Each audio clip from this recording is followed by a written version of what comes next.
Hello, कशा आहात सगळे? अंशूच्या पप्पांनी दळण आणलेलं होतं. म्हटलं चला आपण ते पिठाच्या डब्यात भरूयात. पण बघितलं तर काय सगळे पिठाचे डबे खूप जास्त घाण होते. सगळे पिठाचे डबे पांढरे झालेले होते.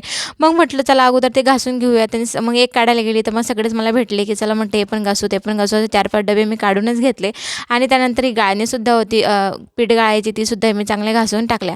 टेरेसवर मस्त म्हटलं जाऊया वरती उन्हामध्येच त्याला चांगलं सुकवूयात. म्हटलं खाली तर होती जागा, परंतु खाली काय टाकायचं म्हणून मी टेरेसवरच गेली आणि ते सगळं पसरून दिलं खाटीवर. ऊन इतकं छान पडतंय ना, की काय वाटतं की हे घासू ते घासू, असं करावं असं वाटतं आपल्याला मनामध्ये खूप काही. परंतु काही काही वेळेस वेळ असतो, काही वेळेस नसतो. ज्यावेळेस वेळ असतो त्यावेळेस मग हे पिठाचे डबे असू दे किंवा काही गोधडे वगैरे असू ते मी टेरेसवर टाकूनच देते.